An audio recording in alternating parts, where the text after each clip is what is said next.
সকল প্রশংসা মহান আল্লাহ তাআলার জন্য, যিনি অত্যন্ত মেহেরবান। নবী করিম সাল্লাল্লাহু আলাইহি সাল্লাম ছিলেন সর্বকালের মহামানব। এই পৃথিবীতে যত নবী রাসূল আগমন করেছেন, তারা একটি নির্দিষ্ট জাতি বা গোত্রকে হেদায়েতের জন্য আগমন করেছিলেন। কিন্তু আমাদের নবী মুহাম্মদ সাল্লাল্লাহু আলাইহি সাল্লামকে সমগ্র জিন ও মানবজাতির হেদায়েতের জন্য মহান আল্লাহ তাআলা এই দুনিয়াতে পাঠিয়েছেন। নবী করিম সাল্লাল্লাহু আলাইহি সাল্লাম মাঝে মধ্যেই তার সাহাবীদের কাছে অনেক শিক্ষামূলক গল্প বলতেন এবং তিনি তার উম্মতকে এই সমস্ত শিক্ষামূলক গল্প বলার অনুমতি দিয়েছেন। আব্দুল্লাহ ইবনে আমর রাদিয়াল্লাহু তাআলা আনহু থেকে বর্ণিত, নবী করিম সাল্লাল্লাহু আলাইহি সাল্লাম বলেছেন, জ্ঞানের আলো মানুষের মধ্যে ছড়িয়ে দাও, যদি সেটা একটি আয়াত হয়। তবে নবী করিম সাল্লাল্লাহু আলাইহি সাল্লাম সতর্ক করে বলেছেন, যদি কেউ ইচ্ছাকৃতভাবে মিথ্যা বলে, তবে সে যেন জাহান্নামের প্রস্তুতি নেয়। নবী করিম সাল্লাল্লাহু আলাইহি সাল্লাম বলেছেন, বনি ইসরায়েলের গল্পসমূহ বর্ণনা করো, কারণ এতে কোনো ক্ষতি নেই। তাদের গল্পে আশ্চর্য সব বিষয়বস্তু রয়েছে। মুসনাদে আহমদ, হাদিস নাম্বার ২৬,৬০২। নবী করিম সাল্লাল্লাহু আলাইহি সাল্লাম বলেছেন, আহলে কিতাব অর্থাৎ ইহুদি ও খ্রিস্টানদের কাছে কোনো বিষয়ে জিজ্ঞাসা করো না, কারণ তারা তোমাকে সঠিক পথ দেখাবে না। এমনও হতে পারে তাদের মাধ্যমে তুমি সত্যকে অস্বীকার করবে এবং মিথ্যাকে বিশ্বাস করবে। সহি বুখারী হাদিস নাম্বার ৭৩৬৩, সহি মুসলিম হাদিস নাম্বার ৩০০৪। এই হাদিসের মাধ্যমে এটা প্রমাণিত হয় যে ইহুদি ও খ্রিস্টানদের কাছে কোনো বিষয়ে জিজ্ঞাসা করা বা তাদের গল্প গ্রহণ করার সময় সতর্ক থাকতে হবে। তাদের মাঝে এমন অনেক গল্প প্রচলিত রয়েছে যা ইসলামী আকিদার সঙ্গে সম্পূর্ণ সাংঘর্ষিক। এই ব্যাপারে আমাদের সতর্ক থাকতে হবে। হে সম্মানিত মুসলিমগণ, মহান আল্লাহ তাআলা আমাদের সঠিক পথের জ্ঞান দান করেছেন। তাই আমাদের উচিত আহলে কিতাবের গল্প গ্রহণ করার সময় সতর্ক থাকা এবং শুধুমাত্র সেই গল্পগুলি গ্রহণ করা যা ইসলামী আকিদার সঙ্গে সামঞ্জস্যপূর্ণ।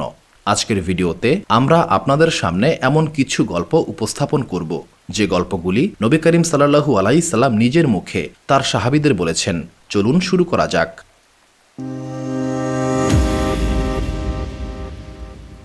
কোনো মুসলিম যতই সৎকর্ম করুক না কেন, তাকে জান্নাতি হিসেবে ঘোষণা দেওয়া যাবে না। অনুরূপভাবে কোনো মুসলিম যতই খারাপ কাজ করুক না কেন, তাকে জাহান্নামী বলা যাবে না। কারণ কাউকে জান্নাতি বা জাহান্নামী সাব্যস্ত করার ক্ষমতা একমাত্র মহান আল্লাহ তাআলার। কাউকে জাহান্নামী সাব্যস্ত করার শাস্তি কতটা ভয়াবহ হতে পারে, এই গল্পটি তার উৎকৃষ্ট উদাহরণ। আবু হুরায়রা রাদিয়াল্লাহু তাআলা আনহু থেকে বর্ণিত, নবী করিম সাল্লাল্লাহু আলাইহি সাল্লাম বলেছেন, বনি ইসরায়েলের সময়ে দুইজন ব্যক্তি ছিলেন। এই দুইজনের মধ্যে একজন নিয়মিত গুনাহে লিপ্ত হতো এবং অন্যজন সর্বদা ইবাদত এবং ভালো কাজে লিপ্ত থাকত। ইবাদতকারী ব্যক্তি যখনই পাপী ব্যক্তিকে গুনাহ করতে দেখত, তখনই সে গুনাহকারীকে সতর্ক করে বলতো, তুমি এই গুনাহ থেকে বিরত থাকো।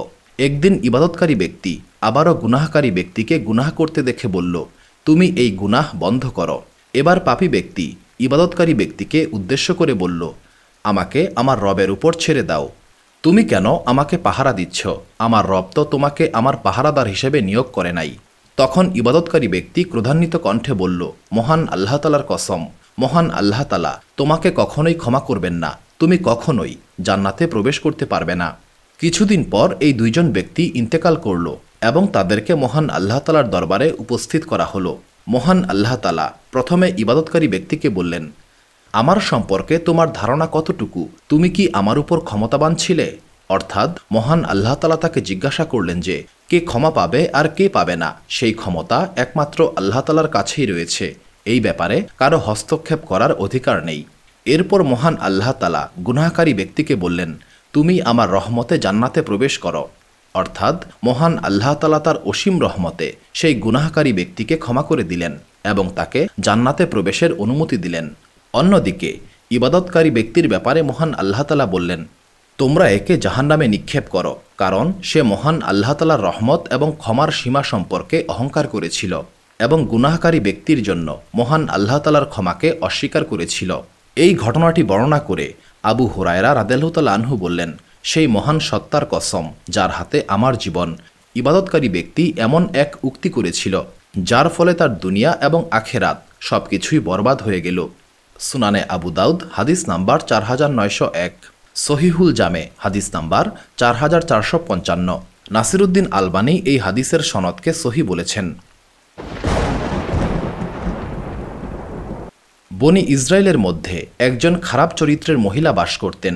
তিনি দেহ ব্যবসার সঙ্গে জড়িত ছিলেন। তার এই পেশার কারণে সমাজে তিনি অত্যন্ত নিন্দিত এবং পাপিষ্ঠা হিসেবে পরিচিত ছিলেন।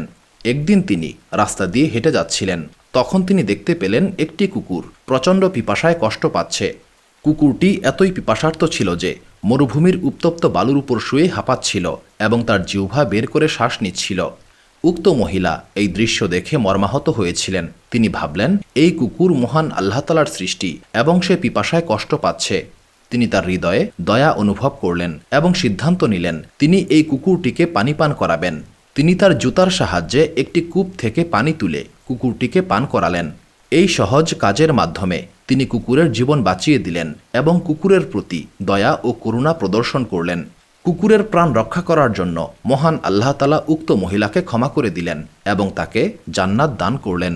সুবহানাল্লাহ। সহিহ বুখারী হাদিস নাম্বার 3467 এবং সহিহ মুসলিম হাদিস নাম্বার 2245। এই গল্প থেকে আমরা শিখতে পারি মহান আল্লাহ তাআলার কাছে ছোট্ট নেক আমলও খুব মূল্যবান। এমনকি একটি তুচ্ছ পশুর প্রতি দয়া দেখানো মহান আল্লাহ তাআলার কাছে গ্রহণযোগ্য এবং এর জন্য তিনি বড় পুরস্কার দান করতে পারেন। আবু হুরায়রা রাদিয়াল্লাহু তাআলা আনহু থেকে বর্ণিত, নবী করিম সাল্লাল্লাহু আলাইহি সাল্লাম বলেছেন, বনি ইসরায়েলের মাঝে 3 জন ব্যক্তি ছিল। একজন ছিল কুষ্ঠরোগী, একজন ছিল টেকো এবং বাকি একজন ছিল অন্ধ। মহান আল্লাহ তাআলা তাদেরকে পরীক্ষা করতে চাইলেন এবং তাদের কাছে একজন ফেরেশতাকে পাঠালেন। উক্ত ফেরেশতা কুষ্ঠরোগীর কাছে গিয়ে বললেন, তোমার সবচেয়ে পছন্দের জিনিস কোনটি? কুষ্ঠরোগী বলল, আমাকে আমার চামড়ার কারণে মানুষ ঘৃণা করে। আমি এই রোগ থেকে মুক্ত হতে চাই এবং আমার শরীরে সুন্দর চামড়া চাই। তখন ফেরেশতা কুষ্ঠরোগীর শরীরে হাত বুলিয়ে দিলেন। এর ফলে সে সুস্থ হয়ে গেল এবং সুন্দর চামড়ার অধিকারী হল।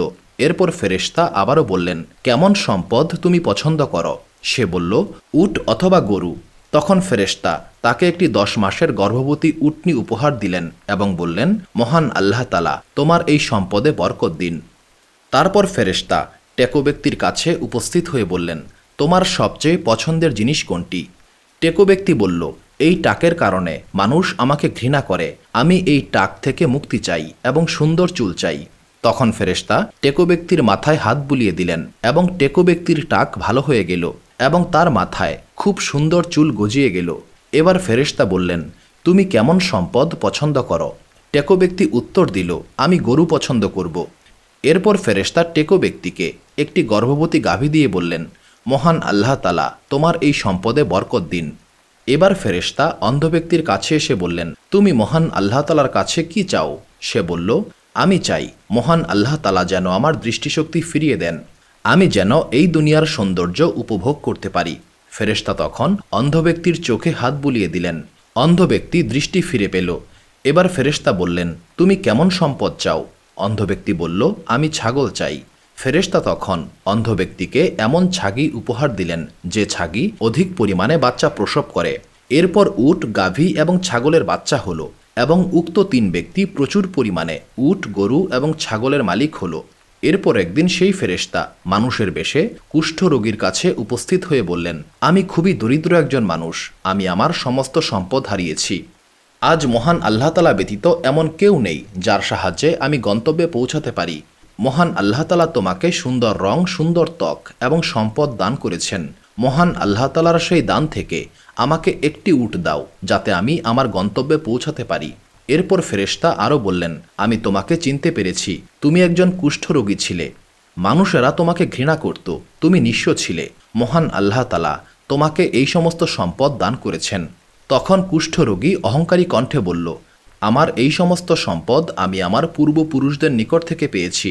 তখন ফেরেশতা বললেন, তুমি যদি মিথ্যাবাদী হও তবে মহান আল্লাহ তাআলা যেন তোমাকে আবারও আগের মতো করে দেন।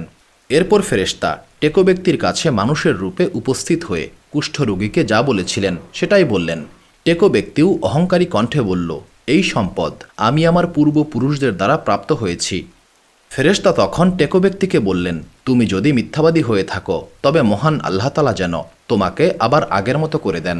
এরপর ফেরেশতা অন্ধ ব্যক্তির কাছে মানুষের রূপে উপস্থিত হয়ে বললেন, আমি একজন দরিদ্র ব্যক্তি, একটি সফরে আমার সমস্ত সম্পদ শেষ হয়ে গেছে।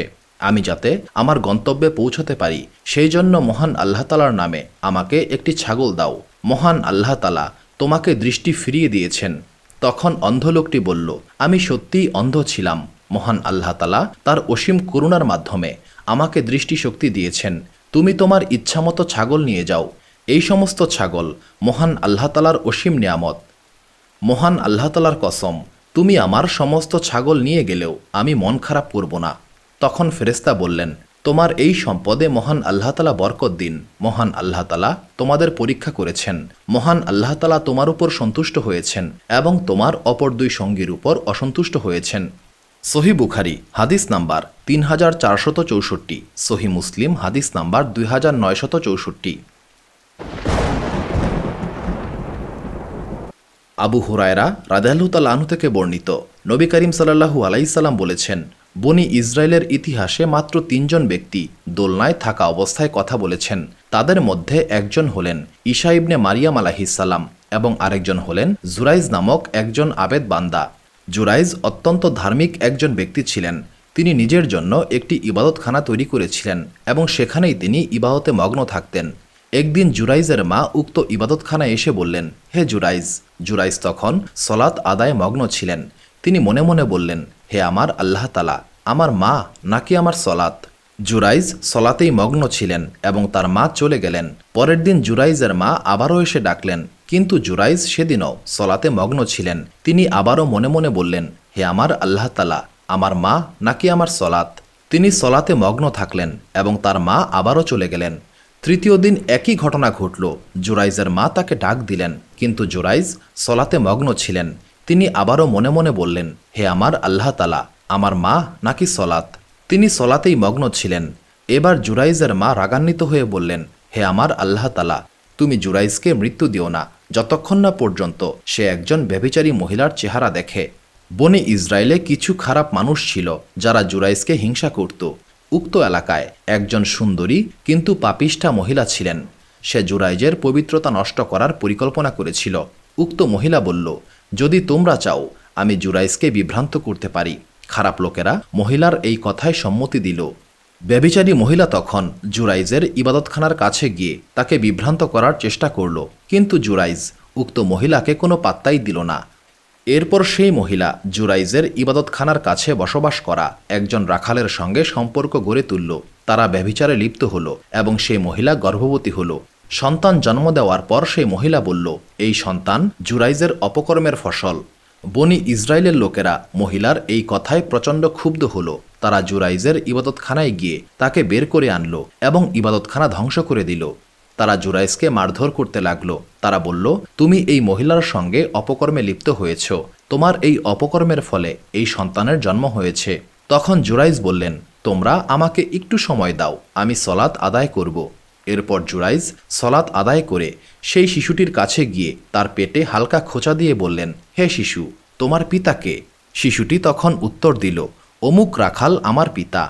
শিশুর এই কথা শুনে সবাই বুঝতে পারল যে জুরাইজ নির্দোষ। তারা লজ্জিত হল এবং জুরাইজের কাছে ক্ষমা চাইল। তারা বলল, আমরা তোমার ইবাদতখানা সোনা দিয়ে নির্মাণ করে দেব। জুরাইজ বললেন, আমি চাকচিক্য চাই না, আগের মতোই মাটি দিয়ে নির্মাণ করে দাও। এরপর লোকেরা তার ইবাদতখানা আবারও নির্মাণ করে দিল। সহিহ বুখারী হাদিস নাম্বার 3436, সহিহ মুসলিম হাদিস নাম্বার 2750। একদিন একটি শিশু তার মায়ের কোলে দুধ পান করছিল। এমন সময় একজন লোক একটি দ্রুতগামী ও উন্নতমানের ঘোড়া বা উটে আরোহণ করে সেই স্থান অতিক্রম করছিল। লোকটির পোশাক পরিচ্ছদ খুবই সুন্দর এবং উন্নতমানের ছিল। শিশুটির মা লোকটিকে দেখে মহান আল্লাহ তাআলাকে উদ্দেশ্য করে বললেন, হে আমার আল্লাহ তাআলা, আমার এই সন্তানটিকে এই লোকের মতো উপযুক্ত করে দিন। শিশুটি দুধ পান করা বন্ধ করে ওই লোকটিকে দেখে বলল, হে আমার আল্লাহ তাআলা, আমাকে এই লোকের মতো করবেন না। এরপর সে আবার দুধ পান করতে শুরু করল। এই ঘটনা বর্ণনা করতে গিয়ে নবী করিম সাল্লাল্লাহু আলাইহি সাল্লাম নিজের তর্জনী মুখে দিয়ে চুষছিলেন, যেন শিশুটির দুধ পান করার দৃশ্য তুলে ধরছেন। কিছুক্ষণ পর লোকেরা একজন দাসীকে মারধর করতে করতে বলছিল, তুমি একজন ব্যভিচারী এবং চোর। কিন্তু দাসীটি বারবার বলছিল, আমার জন্য আমার আল্লাহ তাআলাই যথেষ্ট এবং তিনি আমার সর্বোত্তম বিচারক। শিশুটির মা এই দৃশ্য দেখে আবারও দোয়া করে বললেন, হে আমার আল্লাহ তাআলা, আমার এই সন্তানকে ওই মহিলার মতো করবেন না। এবারও শিশুটি দুধ পান বন্ধ করে ওই মহিলাটিকে দেখে বলল, হে আমার আল্লাহ তাআলা, আমাকে এই মহিলার মতো হওয়ার তৌফিক দান করুন। এইবার শিশুটির মা অবাক হয়ে বললেন, যখন সেই সুন্দর পোশাক পরা মানুষটির ব্যাপারে আমি বললাম, হে আমার আল্লাহ তাআলা, আমার সন্তানকে এই লোকের মতো উপযুক্ত করুন, তখন তুমি বললে, হে আমার আল্লাহ তাআলা, আমাকে ওই লোকের মতো করবেন না। কিন্তু আবার যখন এই দাসীকে মারধর করা হচ্ছিল, তখন আমি বললাম, হে আমার আল্লাহ তাআলা, আমার এই সন্তানকে এই মহিলার মতো করবেন না। কিন্তু তুমি বললে, হে আমার আল্লাহ তাআলা, আমাকে ওই মহিলার মতো হবার তৌফিক দান করুন। এটা কেন? শিশুটি উত্তর দিল, প্রথম লোকটি ছিল একজন অত্যাচারী ও স্বৈরাচারী, সে মানুষের উপর জুলুম করত। তাই আমি বললাম, হে আমার আল্লাহ তাআলা, আমাকে ওই লোকের মতো করবেন না। আর যখন ওই মহিলাটিকে তারা বলছিল, তুমি ব্যভিচারী এবং চোর, কিন্তু সে আসলে এই কাজগুলি করেনি, সে পবিত্র এবং নির্দোষ, সেই জন্য আমি বললাম, হে আমার আল্লাহ তাআলা, আমাকে ওই মহিলার মতো হবার তৌফিক দান করুন। সহিহ বুখারী হাদিস নাম্বার 3436, সহিহ মুসলিম হাদিস নাম্বার 2550।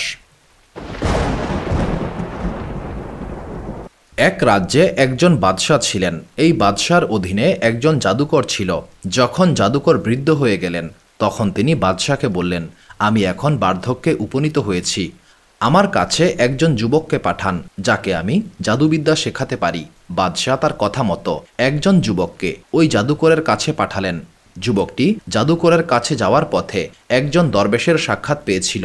দরবেশের কথা যুবকের খুব পছন্দ হয়েছিল। এরপর থেকে উক্ত যুবক জাদুকরের কাছে যাওয়ার আগে প্রায়শই দরবেশের কাছে যেত এবং দরবেশের কথা শুনত। কিন্তু যখন জাদুকর দেখলেন যুবক তার কাছে বিলম্ব করে আসছে, তখন সেই জাদুকর সেই যুবককে মারধর করত। যুবক তখন দরবেশের কাছে এই বিষয়ে অভিযোগ করেছিল। দরবেশ তাকে বুদ্ধি দিলেন, যদি জাদুকর তোমাকে জিজ্ঞাসা করে কেন বিলম্ব হলো, তুমি বলবে, আমার পরিবারের কারণে আমার বিলম্ব হয়েছে। আর যদি তোমার পরিবার জিজ্ঞাসা করে, তখন তুমি বলবে, জাদুকরের কারণে আমার বিলম্ব হয়েছে। একদিন এই যুবক রাস্তায় একটি ভয়ানক হিংস্র পশুর সম্মুখীন হলো। তখন যুবক চিন্তা করল, আজ আমি পরীক্ষা করব, জাদুকর ভালো নাকি দরবেশ ভালো। তখন সে একটি পাথর হাতে নিয়ে বলল, হে আমার আল্লাহ তাআলা, যদি দরবেশ আপনার কাছে পছন্দনীয় ব্যক্তি হয়, তবে এই পাথরের আঘাতে পশুটিকে মেরে ফেলুন, যেন মানুষ নিরাপদে চলাচল করতে পারে। এটা বলে যুবকটি পাথর ছুঁড়ে মারল এবং হিংস্র পশুটি মারা গেল। এই ঘটনার পর সে দরবেশের কাছে গিয়ে সমস্ত ঘটনা খুলে বলল। দরবেশ বললেন, তুমি খুব তাড়াতাড়ি একটি বড় পরীক্ষার সম্মুখীন হবে। যদি তুমি সেই পরীক্ষার সম্মুখীন হও, তবে আমার কথা কাউকে বলবে না। এরপর মহান আল্লাহ তাআলার ইচ্ছায় যুবকটি অলৌকিক ক্ষমতা লাভ করেছিল। সে অন্ধ এবং কুষ্ঠ রোগীকে সুস্থ করতে শুরু করল। বাদশার একজন অন্ধ কর্মচারী এই খবর শুনে যুবকের কাছে উপস্থিত হয়ে বলল, যদি তুমি আমাকে সুস্থ করতে পারো, তবে আমি তোমাকে অনেক উপহার দেব। যুবকটি বলল, আমি কাউকে সুস্থ করতে পারি না, একমাত্র মহান আল্লাহ তাআলাই সুস্থ করতে পারেন। যদি তুমি মহান আল্লাহ তাআলার ঈমান কবুল করো, তবে আমি মহান আল্লাহ তাআলার কাছে দোয়া করব। কর্মচারী মহান আল্লাহ তাআলার উপর ঈমান কবুল করে নিল এবং আল্লাহ তাআলা তাকে সুস্থ করে দিলেন। এই ঘটনা বাদশাহ জানতে পেরে যুবককে ডেকে আনলেন এবং জিজ্ঞাসা করলেন, কে তোমাকে এই ক্ষমতা দিয়েছে? যুবক বলল, আমার রব মহান আল্লাহ তাআলা। বাদশাহ রাগান্বিত হয়ে বলল, আমি ছাড়া আর কোনো রব নাই। যুবক বলল, আমার এবং আপনার রব একজন, আর তিনি হচ্ছেন মহান আল্লাহ তাআলা। বাদশাহ এবার যুবকটিকে অত্যাচার করতে শুরু করল। প্রচণ্ড অত্যাচারের মুখে যুবক সেই দরবেশের কথা বলে দিল। বাদশাহ দরবেশকে বন্দী করার হুকুম দিলেন এবং দরবেশকে তার ধর্ম ত্যাগ করার আদেশ দিলেন। দরবেশ বাদশার এই হুকুম অমান্য করল এবং এই অপরাধের কারণে দরবেশকে দ্বিখণ্ডিত করা হলো। বাদশার আদেশে যুবককে পাহাড়ের চূড়ায় নিয়ে বলা হলো, যদি তুমি তোমার ধর্ম ত্যাগ না করো, তবে তোমাকে পাহাড় থেকে ফেলে দেওয়া হবে। যুবকটি দোয়া করে বলল, হে মহান আল্লাহ তাআলা, আপনার রহমতে আমাকে রক্ষা করুন। মহান আল্লাহ তাআলা যুবকের দোয়া কবুল করলেন। পাহাড় কেঁপে উঠল এবং যুবকের শত্রুরা পাহাড় থেকে পড়ে গেল। যুবক নিরাপদে বাদশার দরবারে হাজির হলো।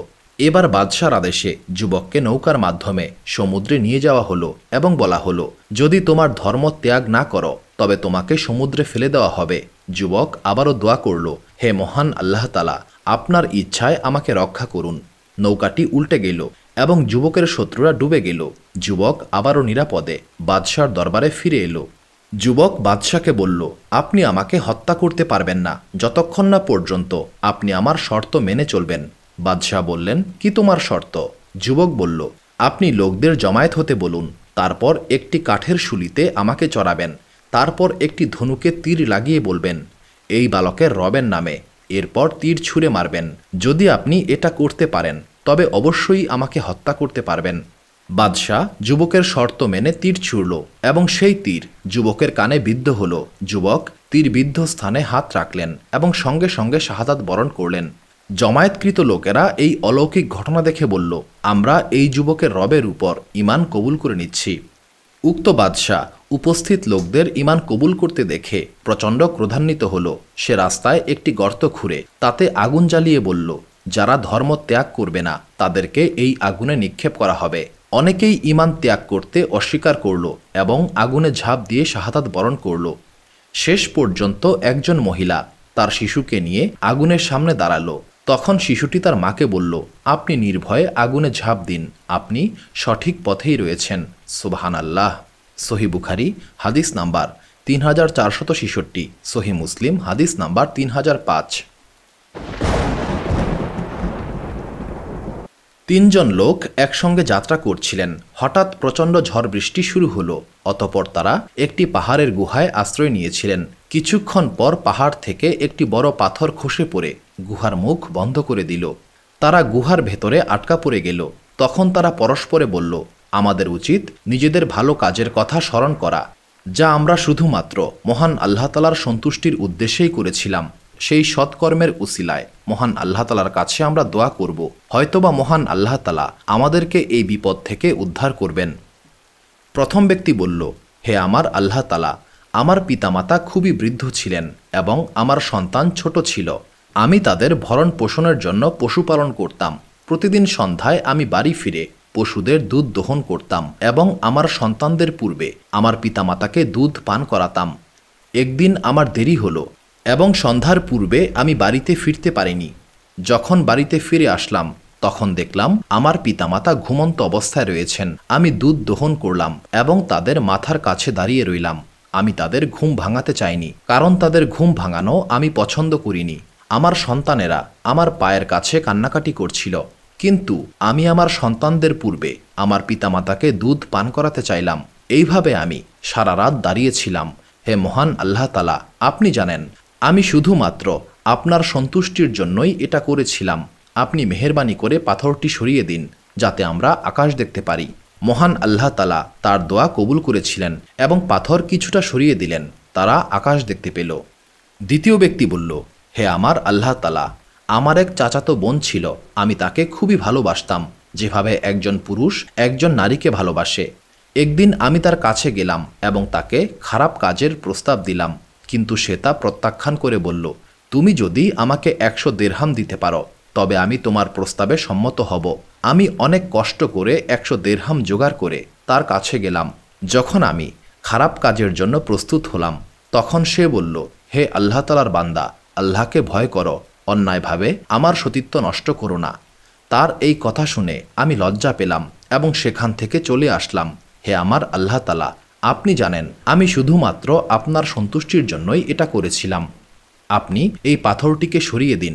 মহান আল্লাহ তাআলা তার দোয়া কবুল করেছিলেন এবং পাথরটিকে আরও কিছুটা সরিয়ে দিলেন। এবার তৃতীয় ব্যক্তি বলল, হে মহান আল্লাহ তাআলা, আমি একবার একজন শ্রমিককে এক ফারাক গমের বিনিময়ে কাজে নিয়োগ করেছিলাম। সে তার কাজ শেষ করার পর পারিশ্রমিক চাইল।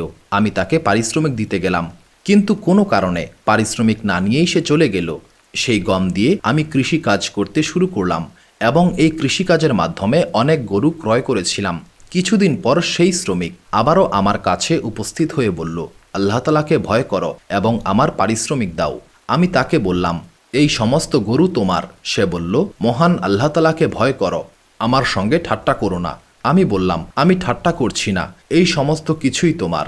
তখন উক্ত শ্রমিক সমস্ত গরু নিয়ে গেল। হে মহান আল্লাহ তাআলা, আপনি জানেন আমি শুধুমাত্র আপনার সন্তুষ্টির জন্যই এটা করেছিলাম। মহান আল্লাহ তাআলা তার দোয়াও কবুল করেছিলেন এবং পাথরটিকে সম্পূর্ণভাবে সরিয়ে দিলেন। তারা সবাই গুহা থেকে বের হয়ে আসতে সক্ষম হলো। সহি বুখারি হাদিস নাম্বার 2272, সহি মুসলিম হাদিস নাম্বার 2743। আবদুল্লাহ ইবনে মাসুদ রাদিয়াল্লাহু তাআলা আনহু থেকে বর্ণিত, নবী করিম সাল্লাল্লাহু আলাইহি সাল্লাম বলেছেন, বনি ইসরায়েলের একজন বাদশাহ ছিলেন যিনি মুসা আলাইহিস সালামের পর শাসনভার গ্রহণ করেছিলেন। এক রাতে তিনি বাইতুল মুকাদ্দাসে সলাত আদায় করছিলেন। চাঁদের আলোয় উদ্ভাসিত সেই রাতে তিনি তার অতীত জীবনের ঘটনা স্মরণ করছিলেন। গভীর চিন্তায় নিমগ্ন হয়ে তিনি উপলব্ধি করেছিলেন যে এই রাজত্ব, এই ক্ষমতা, এই সমস্ত কিছুই একদিন বিলীন হয়ে যাবে। তার অন্তর উদ্বেগে কেঁপে উঠল। অবশেষে তিনি সিদ্ধান্ত নিলেন এই জগতের জৌলুস তাকে আর আটকে রাখতে পারবে না। এক নির্জন রাতে কাউকে কিছু না জানিয়ে তিনি সিংহাসন ছেড়ে অজানার উদ্দেশ্যে যাত্রা শুরু করলেন। পথ চলতে চলতে তিনি এক সমুদ্রের তীরে এসে উপস্থিত হলেন। সেখানে দেখলেন একদল শ্রমিক ইট তৈরি করছে। তিনি শ্রমিকদের বললেন, তোমরা কিভাবে জীবিকা নির্বাহ করো? শ্রমিকরা সেই বাদশাকে বলল কিভাবে তারা পরিশ্রমের মাধ্যমে অর্থ উপার্জন করে। বাদশাহ তখন শ্রমিকদের দলে যোগ দিলেন। তিনি পরিশ্রম করতে লাগলেন। কষ্টার্জিত উপার্জন দিয়ে আহার করতেন এবং বাকি অংশ দান করে দিতেন। যখন সলাতের সময় হতো তখন তিনি সলাতে মগ্ন হয়ে যেতেন। একসময় শ্রমিকেরা এই ব্যতিক্রমী মানুষটির কথা তাদের মালিকের কাছে বলে দিল। মালিক বিস্মিত হয়ে ভাবলেন এই শ্রমিক আসলে কে। তখন তিনি বাদশাকে সংবাদ দিলেন, কিন্তু 3 বার সংবাদ পাঠানো হলেও বাদশাহ মালিকের কাছে যেতে রাজি হন নাই। অবশেষে মালিক নিজেই তাকে দেখতে গেলেন। বাদশাহ যখন দেখলেন কেউ তার সন্ধান করছে তখন তিনি পালিয়ে গেলেন, কিন্তু মালিক তার পিছু নিলেন এবং অবশেষে তাকে ধরতে সক্ষম হলেন। মালিক বললেন, হে জনাব, আমি শুধু আপনার সঙ্গে কথা বলতে চাই। বাদশাহ থামলেন এবং ধীরে ধীরে নিজের সমস্ত কাহিনী বললেন। আমি অমুক রাজ্যের বাদশাহ ছিলাম, কিন্তু এক রাতে আমি উপলব্ধি করলাম এই রাজ্য, এই ক্ষমতা, এই সমস্ত কিছুই ক্ষণস্থায়ী। এইগুলি আমাকে আমার প্রকৃত উদ্দেশ্য থেকে দূরে সরিয়ে দিয়েছে। আমি বুঝতে পেরেছি আমার আসল কর্তব্য হচ্ছে আমার রবের ইবাদত করা। তাই আমি সমস্ত কিছু ছেড়ে চলে এসেছি যেন আমি মহান আল্লাহ তাআলার জন্য আমার জীবন উৎসর্গ করতে পারি। মালিক বিস্মিত হয়ে বলল, আপনি যদি আল্লাহ তাআলার জন্য সিংহাসন ছাড়তে পারেন তবে আমি কেন পারব না? এরপর সেই মালিক বাদশাহকে অনুসরণ করলেন। এরপর তারা দুইজন একসঙ্গে আল্লাহ তাআলার ইবাদতে মগ্ন হয়ে গেলেন। তারা মহান আল্লাহ তাআলার কাছে এই প্রার্থনা করলেন, হে আমাদের রব, আমাদের মৃত্যু যেন একসঙ্গেই হয়। অবশেষে তাদের দোয়া কবুল হলো। তারা একসঙ্গে এই দুনিয়া থেকে বিদায় নিলেন এবং তাদের কবর মিশরের রুমাইলা নামক স্থানে পাশাপাশি রয়েছে। আবদুল্লাহ রাদিয়াল্লাহু তাআলা আনহু বললেন, আমি যদি মিশরের রুমাইলায় থাকতাম তবে নবী করিম সাল্লাল্লাহু আলাইহি সাল্লাম যে বর্ণনা দিয়েছেন সেই অনুযায়ী আমি তাদের কবর দেখিয়ে দিতে পারতাম। আল বাহারুজ জাখার হাদিস নাম্বার 3689, আল মুজামুল কবির হাদিস নাম্বার 10370। একদিন নবী করিম সাল্লাল্লাহু আলাইহি সাল্লাম এক বেদুইনের ঘরে মেহমান হলেন। বেদুইন তাকে সম্মান জানালেন এবং নবী করিম সাল্লাল্লাহু আলাইহি সাল্লামের প্রতি শ্রদ্ধা প্রকাশ করলেন। তখন নবী করিম সাল্লাল্লাহু আলাইহি সাল্লাম বেদুইনকে বললেন, হে বেদুইন, তোমার ইচ্ছা প্রকাশ করো, আমি তোমাকে উপহার দেব। বেদুইন বললেন, হে আল্লাহ তাআলার রাসূল, যাতায়াতের জন্য আমাকে একটি উট এবং আমার পরিবারের জন্য একটি দুগ্ধবতী ছাগল চাই। বেদুইন পরপর 2 বার এই উপহার চাইলেন। তখন নবী করিম সাল্লাল্লাহু আলাইহি সাল্লাম বললেন, তুমি চাইলে বনি ইসরায়েলের ওই বৃদ্ধার মতোই হতে পারতে। সাহাবীরা কৌতূহলী হয়ে উঠলেন। তারা বললেন, হে আল্লাহর রাসূল সাল্লাল্লাহু আলাইহি সাল্লাম, বনি ইসরায়েলের ওই বৃদ্ধার ব্যাপারে আমরা জানতে চাই। তখন নবী করিম সাল্লাল্লাহু আলাইহি সাল্লাম সাহাবীদের বললেন, একবার মূসা আলাইহিস সালাম বনি ইসরায়েলীদেরকে নিয়ে যাত্রা করেছিলেন, কিন্তু তিনি পথ হারিয়ে ফেললেন।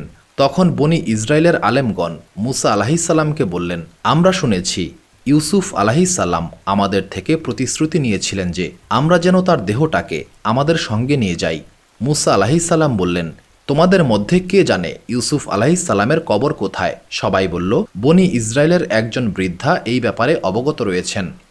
মূসা আলাইহিস সালাম বৃদ্ধাকে বললেন, আমাকে ইউসুফ আলাইহিস সালামের কবর দেখিয়ে দাও। বৃদ্ধা বলল, আল্লাহ তাআলার কসম, আমি তোমাকে তার কবর দেখাবো না যতক্ষণ না পর্যন্ত তুমি আমাকে জান্নাতে তোমার সঙ্গী হওয়ার প্রতিশ্রুতি দাও। মূসা আলাইহিস সালাম কি করবেন বুঝতে পারছিলেন না, কারণ জান্নাতের মালিক একমাত্র মহান আল্লাহ তাআলা। কিন্তু মহান আল্লাহ তাআলার পক্ষ থেকে বলা হলো, হে মূসা, বৃদ্ধার দাবি কবুল করুন। মুসা আলাইহিসসালাম তখন বৃদ্ধার দাবি কবুল করে নিলেন। অতপর বৃদ্ধা মুসা আলাইহিসসালামকে একটি জলাশয়ের কাছে নিয়ে গেলেন। তিনি বললেন, পানির নিচে ইউসুফ আলাইহিসসালামের দেহ রয়েছে। লোকেরা পানি সরিয়ে ফেলল। এরপর বৃদ্ধা বললেন, এখন মাটি খনন করতে হবে। মাটি খনন করার পর ইউসুফ আলাইহিসসালামের দেহ পাওয়া গেল। যখন ইউসুফ আলাইহিসসালামের দেহ তুলে নেওয়া হলো, তখন মহান আল্লাহ তাআলার অসীম কুদরতে পথ এমন আলোকিত হয়ে গিয়েছিল যে যেন তারা দিনের বেলায় যাত্রা করছিল। সুবহানাল্লাহ। এই ঘটনা আমাদের শিক্ষা দেয়, বৃদ্ধা পার্থিব জীবনের সুখ বা সম্পদ চাননি। তিনি জান্নাতের উচ্চতম মর্যাদা চেয়েছিলেন। তিনি জান্নাতের উচ্চতম স্থানে আরোহণ করতে চেয়েছিলেন।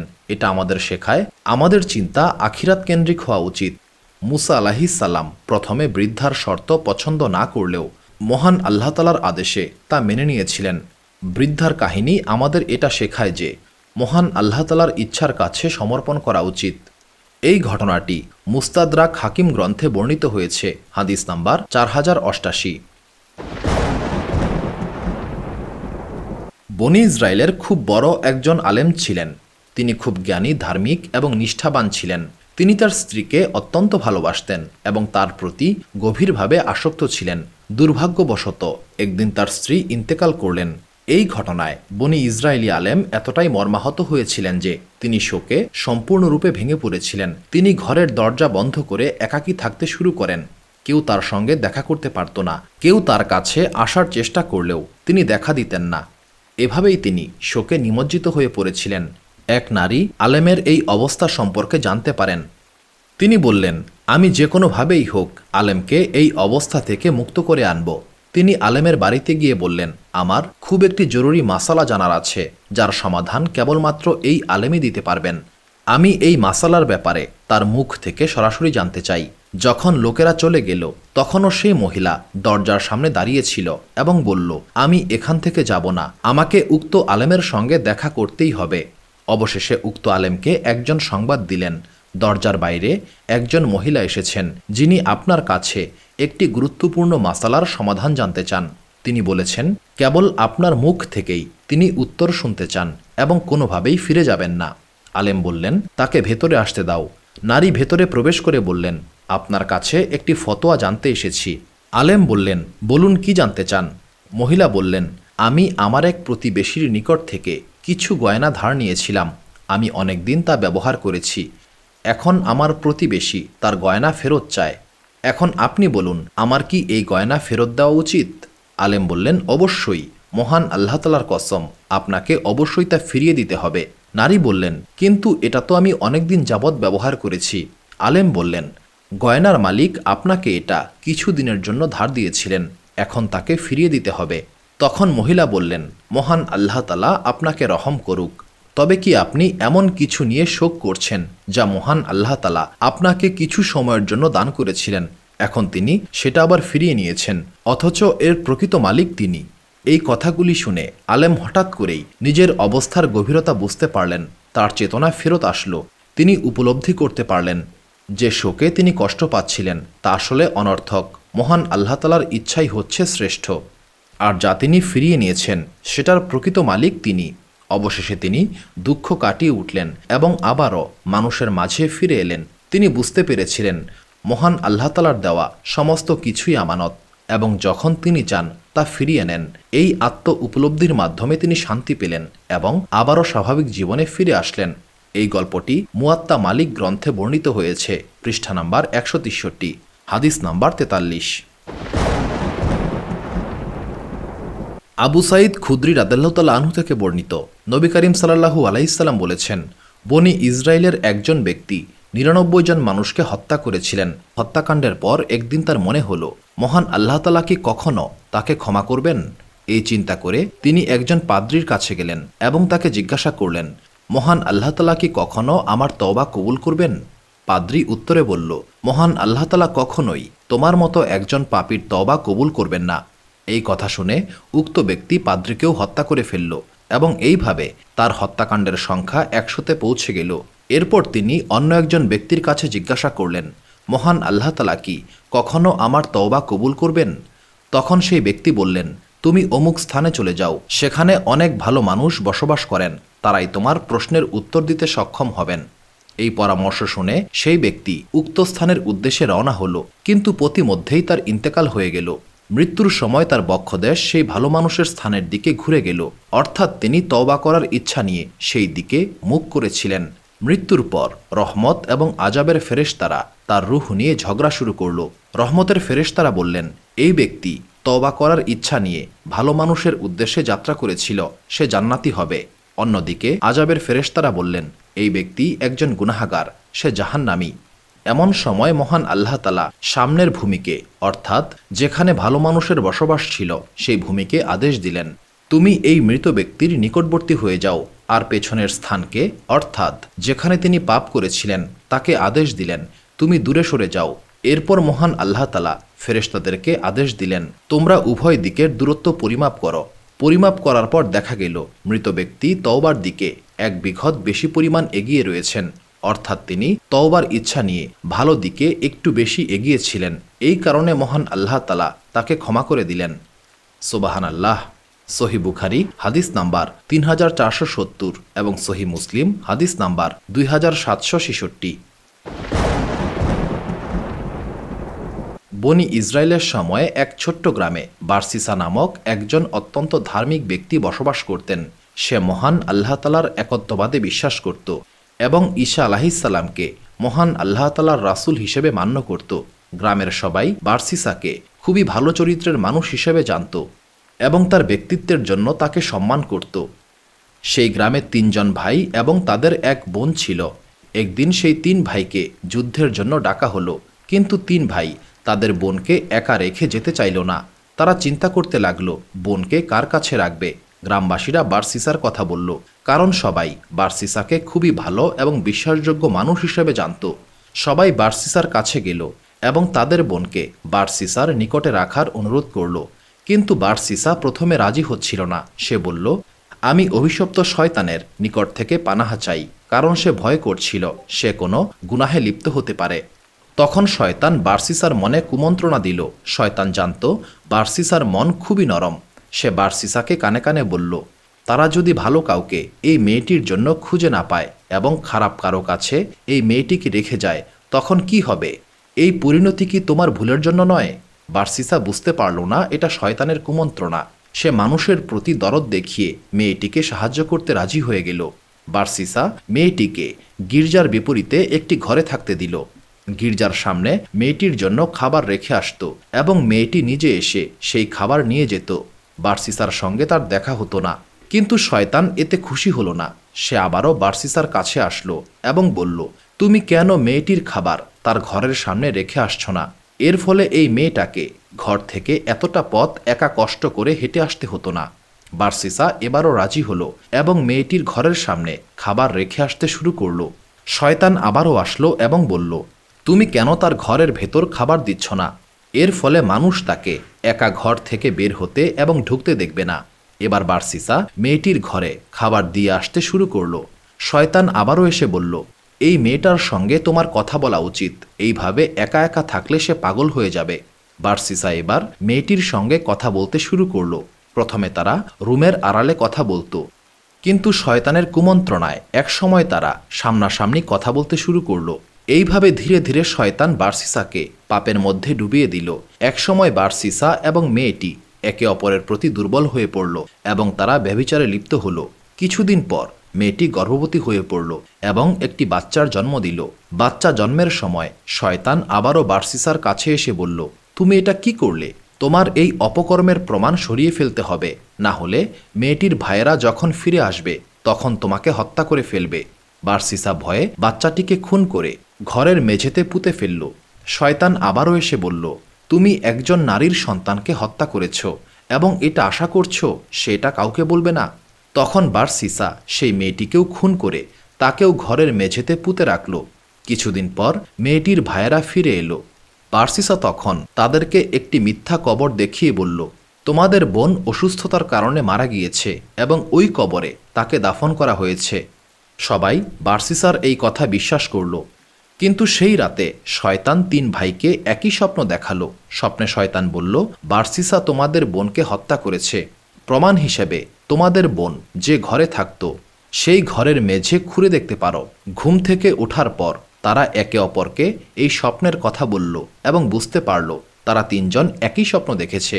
তারা বার্সিসার এলাকায় গিয়ে প্রথমে বার্সিসার দেখানো কবর খুঁড়ে দেখল, কিন্তু সেখানে কিছুই পেল না। এরপর তারা মেয়েটির ঘরের মেঝে ঘুরে তাদের বোন এবং বাচ্চার লাশ পেল। তারা বার্সিসাকে ধরে ফেলল এবং বলতে বাধ্য করল যে আসলে কি হয়েছিল। তারপর গ্রামবাসী বার্সিসাকে বাদশার কাছে নিয়ে গেল। বাদশাহ তাকে শিরচ্ছেদ করার আদেশ দিলেন। যখন বার্সিসাকে শিরচ্ছেদ করতে নিয়ে যাওয়া হচ্ছিল, তখন শয়তান আবারও তার কাছে এলো। এবার শয়তান মানুষের রূপ নিয়ে এসে বলল, তোমার এই অবস্থার জন্য তুমি নিজে দায়ী নও। তোমার এই অবস্থা আমিই করেছি এবং একমাত্র আমিই তোমাকে বাঁচাতে সক্ষম, যদি তুমি আমার শর্ত মেনে নাও।